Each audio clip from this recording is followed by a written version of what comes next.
তকুড়া আজ brain wash কাকে বলে সেই জিনিসটা আজ প্রমাণস্বরূপ তোমাদেরকে বুঝিয়ে দিব। তো আজকে আমাদের ঘরকে একটা মেয়া মানুষ মাগনে আইছিল, বলছে অমুক ঠাকুরের নামে 2টি চাল পয়সা দাও।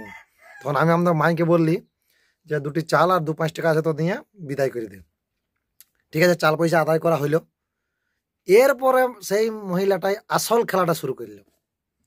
ও কিন্তু মাগনে আসা নাই, ও ব্যবসা করতে আইছে। শুধু ব্যবসা লয়, মানুষের ব্রেন ওয়াশ করা প্লাস কুসংস্কারকে মানুষের মাথায় ঢুকান দিতে আইছে। আমি জানি অনেকেই হয়তো আমার কথায় বিশ্বাস করবে না, তার জন্য আমি লুকাই হালকার উপর একটু ভিডিও করে রেখেছি। তো ভিডিওটা দেখাবো। তার আগে বলে দিই, এই যে ব্রেন ওয়াশ করা লোকগুলা পাড়ায় পাড়ায় ঢুকে নাও, এই পাড়ায় পাড়ায় ঢুকে ঢুকে সবার মাথাগুলাকে খাইয়ে দিই। যেমন আমাদের ঘরে আজকে হয়েছিল, আমাকে তো মানে আমাদের ঘরে কেউ থাকে না আর আমি একাই ছিলি, আমাকে তো জীবন আজকে পর্যন্ত কেউ ব্রেন ওয়াশ করতে পারে নাই আর পারবে কেউ নাই। তো আমাদের এক বড় কর্তাকে ধরে ফেলেছে ওর বউকে নিয়ে। তো ও শালা শিয়ালের মতো আগের দিকে বসে বসে শুনতে শুরু করে দিন ওর কথাগুলো। তো কিছু ফ্যামিলি বেসিক প্রবলেম থাকে মানুষের, প্রতিটা ফ্যামিলি। যেমন নিজেদের আমাদের যে বউগুলো আছে তাদের কিছু কিছু গোপন রোগ থাকে, ওইগুলা প্রতিটা মায়াছানার ক্ষেত্রে আছে, প্রতিটা ফ্যামিলিতে আছে।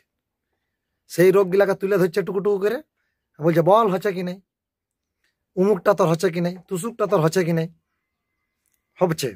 তো তার আগে প্রমাণস্বরূপ ভিডিওটা একটু দেখে লো, তারপরে আসল কথাটাই আসছি। যে মায়ের জিনিসটা দিচ্ছি তোর স্ত্রীর কাছে দিবি, তোদের স্বামী স্ত্রীর দুজনারই ওই রোগ, বুঝতে পেরেছিস বেনি? নারীর থেকে পুরুষের হয়, পুরুষের নারীর থেকে হয়। এই যে তোর বউটা শুকনো সুতিকা আছে, সময়টি না পেট মাজা কল কল কল কল করে ডাকে, সময়টি ভালো পায়খানা হয়, সময়টি পায়খানা হতে চায় না। এই যে উঠে দাঁড়ালে ওর মাথা ঘুরে চোখ ধুমা হয়ে যায়, সময়টি মাথার যন্ত্রণা করে। সত্যি কি মিথ্যে একটু জিজ্ঞেস করে নে। সত্যি বললাম না মিথ্যে বললাম কথাটা? আমার ছেলে না তোরা খাওয়া পড়াই কম রাখে না, তোর ওই খাস ভালো ফেলি হবে কি মা, কিন্তু তোর দেহটা জুত হচ্ছে না। তোর এই যে কাজ করিস না মনের জোরে, দেহর জোরে না মা, একটুখানি কিছু করতে গেলে দম লেগে যায়। এই যে সিঁদুরটা আমি দিচ্ছি পয়সা নিচ্ছি না, কেন পয়সা নিলে কাজ হয় না। এটা হলো স্বপ্নে পাওয়া মা মনসা, বুঝতে পেরেছ? এই মায়ের সিঁদুর আমরা বিনা পয়সায় দিই। আমার এই সিঁদুরের সঙ্গে একটা তুলসীর পাতা দেবা, আমি কি বলি শুনে না, একটা তুলসীর পাতা দেবা আর একটু জবা ফুল দেবা। আর যদি আমার মুখের কথা তোমাদের বিশ্বাস হয় আর তোমাদের দেহর যদি রোগ ভালো করতে চাও, একটু বেনির ফল জোগাড় করে দেবা। সর্বরোগ ভালো হবে, সর্বদিকে তোমার শান্তি হবে।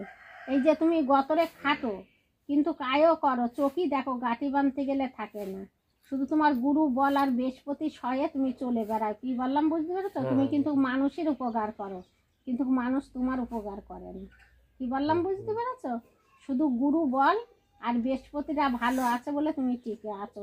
তুমি কিন্তু কারুর মেরে খেয়ে বড় লোক হতে চাও না, তুমি সৎ পথে নিজে ক্ষমতা করে খেতে চাও, তাতেও তোমার বাধা। ওই ফলটা যদি তোমার বিশ্বাস হয়, তুমি এক ডাকে কিনে নিয়ে এসে একটা তাবিজ করে তুমি পড়ো, একটা বৌমাকে পড়াবে। আর তুমি যে তাবিজটা পড়বা তোমার বেটার নাম ধরে পড়বা। দেখো ওর যে রাগ চঞ্চল, খুব রাগী চঞ্চল, খেতে চায় না, টুকটাকটা ভালো খায়, সর্বদিকে দেখো তোমার শান্তি হবে। বাবা মা আছে তো?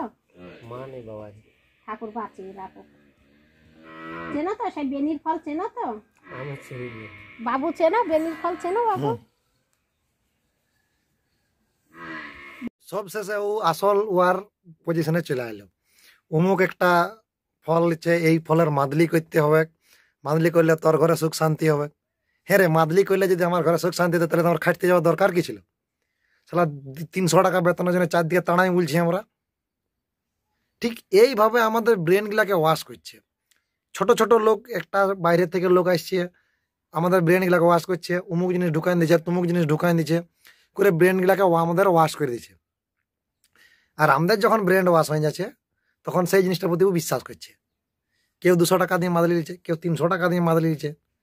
ওইখানে এসে বলে দিল বলছে তোর গুরু ভালো আছে কিন্তু বৃহস্পতিও ভালো আছে, ওই জন্য তোর ভালো চলছে। ও জানে গেল ওর বৃহস্পতি ভালো আছে, ও শুক্র ভালো আছে। সালা বৃহস্পতি গ্রহটাই জানলো না ও ভালো আছে না নাই, ই এসে জানে গেল ঘরের বৃহস্পতি ভালো আছে। বৃহস্পতি শুক্র গ্রহ নক্ষত্রটাই নিয়ে চলে এলো। সালা গ্রহ নক্ষত্র গিলাই জানলো না যে ও আর ঠিক আছে না নাই, এরা জানি গেছে ঘরে আইসি যে ওর বৃহস্পতি ঠিক আছে, ওর জন্য সংসারটা ভালো চলছে। ওইসব সংসার টংসার কিছু নয়, তোদেরকে মুরগি বানাতে আসে এগুলা। অমুক একটা মাদলি, তুসুক একটা মাদলি, বলছে কি একটা বললো ধরো কি গাছের একটা কি একটা ফল বললো, তো ওই ফলটা কোথায় পাবি তুই? এমন একটা নাম বলতে কোথা খুঁজবি, খুঁজ কোথায় পাবি না, উয়ার কাছে আছে। তো ওইটার জন্য 300 টাকা দিতে হবে, 200 টাকা দিতে হবে, কেউ 500 টাকা দিতে হবে। ওইটার মাদলি করলে তোর ভালো হবে। সালা মাদলিয়ে যদি ভালো হইতো তাহলে তো ডাক্তার ঘরগুলো তো বন্ধ হয়ে যেত, সবাই তো মাদলি পরে ঘুরতো। মানে এইটা বেশির ক্ষেত্রে আমাদের মাহাতো সমাজটাই বেশি করে, কারণ মাহাতোরা গাধা, এদেরকে ব্রেন ওয়াশ করা কোনো ব্যাপারই নেই। একটা বলছি না, এমনও সিচুয়েশন আছে, একটা MA BA পাস করা ছেলেকে, মানে ছেলে এই লোকগুলোর মাথায় বিজ্ঞান ঢুকাতে পারবে না, কেন ও বিজ্ঞান নিয়ে পড়েছে তবুও বিজ্ঞান ঢুকাতে পারবে না। কিন্তু এই মূর্খ লোকগুলো আছে ওই MA BA পড়া ছানাটার মাথায় কুসংস্কার ঢুকান দিবে, তাও আবার আধ ঘন্টাও লাগবে না। এই যে একজনকে আমি তো ওর কীর্তিকলাপ শুনে পালাই গেলে একটু ভিডিও রেকর্ডিং করে নিয়ে, আর আমাদের বসে বসে শুনছে হ্যাঁ এটা ঠিক। আরে গান্ডু, ওগুলা তোর ঘরের ওগুলা মানে কি বলবো, ওগুলা বেসিক প্রবলেম, ওগুলা প্রতিটা ঘরেই থাকে, প্রতিটা ছানা, প্রতিটা মেয়া ছানার মধ্যে থাকে ওইসব জিনিস। ও এসে তো শুক্র গ্রহ ঠিক করে দিছে, বৃহস্পতি ভালো আছে, মঙ্গল ঠিক নেই, ও জেনে গেল মঙ্গল ঠিক নেই, আমরা জানি না, ওরাও জানি গেল মঙ্গল ঠিক আছে। আরেকটা বেসিক জিনিস যেটা এই ঠাকুরের নামে মাগো না কেন আছে? আরে ভাই তোর ঘরে দুটি চাল নাই, তো খাতে পাচ্ছ নাই, মাগতে পারে না যে বাবু আমার পরিবারের অসুবিধা আছে, আমাকে দুটি সাহায্য করো, ঠিক আছে। ঠাকুরের নামে কেন মাগ? বলছে অমুক ঠাকুরের সিঁদুর এনেছে, তো ঠাকুরটার নাম আমি বলছি না, হয়তো বললে ছোট করা হবে, তারা ব্যবসা করছে, আমরা তো আর কোনো জিনিসকে ছোট করতে পারিনি। বিশ্বাস না থাক, ছোট কাকু করাটা আমার উচিত নয়, আমি করবো না। বলছে অমুক ঠাকুরের সিঁদুর দেখাচ্ছিল, ভিডিওটা দেখলে কৌটার মাধ্যমে অমুক ঠাকুর, ওখানে একটা অত বড় ঠাকুর, এরাকে দিয়ে পাঠান দেবে সিঁদুর যাত্রা মাগন করতে। মানে মাহাতোদেরকে কি বলবো, মানে বলার কিছুই নাই। এরাকে যেটাই বল, এরা অন্ধের মতো বিশ্বাস করলে। আরে যাঁচ পরচাল কর, হ্যাঁ লোকটা কে ওঠে, কোথা থেকে আসেছে ও জানা জানি নেই। হ্যাঁ ও দিয়ে আগার দিয়ে বসে পড়ল বইছানাকে নিয়ে, হ্যাঁ বাবু তুমি ঠিক বলছো। এরে আর কদিন এরকম তোদের চালাবি? তোরা কি করতে শিক্ষিত হয়েছ? তোদের ঘরের ছানা গিলাকে কি করতে শিক্ষিত হয়েছে তোরা? বেশিরভাগ চেঙ্গা ছানা গেলে দেখলে তো ছানাটা এটা আমার দাদা বটে, কেমন বোকাচ্ছে, আগার ধারে বসে, হ্যাঁ হাত পাইতে বসে আছে সিঁদুর লিয়ার জন্য, ওই ঠাকুরের সিঁদুর এনে দিচ্ছে। ওকে বলে আলি যে কোনো জিনিস ঘর ঢোকাবার আগে সার গাড়ায় ফেলে দিয়ে আসবি, বোকা চোদারা। মানে তোদের মাথায় সাধারণ একটা বুদ্ধি নেই, কে কোথালে হুট করে চলে আইলে, ওকে চাল দুটি ধান দুটি দিয়ে বিদায় করে দিন, বসে পড়লো। এরা তো প্রথমে যেমন সেই আগে আসতো সাপ খেলাতে, প্রথমে সাপের খেলা দেখাবে, তারপরে বলে বাবু আমি ডুমরা দিতে আসিনি, তবে হ্যাঁ মাদলি আমি দিয়ে যাবো, তার জন্য 200 টাকা লাগবে। তোকে ডুমরা দিবে না, মাদলি দিবে, বুঝলি না? আর এইগুলাকে এই যে স্ট্র্যাটাজি, এগুলো একটা স্ট্র্যাটাজি আছে, ঠিক আছে, ব্র্যান্ড ওয়াজের একটা স্ট্র্যাটাজি আছে। কিভাবে বললে মানুষ বুঝে যাবে, কিভাবে বললে মানুষকে মূর্খ বানানো যাবে, সেই স্ট্র্যাটাজিটা ওরা খুব ভালো করে শিখেছে। ঠিক তেমনি আজ এই মহিলাটাও হয়েছিল। প্রথমে কি বললো যে অমুক ঠাকুরের নামে দুটি চাল পয়সা সাহায্য করো, আচ্ছা ঠিক আছে করলাম। ইয়ার বলে তো আসল ব্যাপারটাই নামছে না, শুধু চাল পয়সা নয়, তোর ঘরে যা পাবে সব গুড়াই নেই পালাই যাবে, সেরকম স্ট্র্যাটাজি এদের কাছে আছে।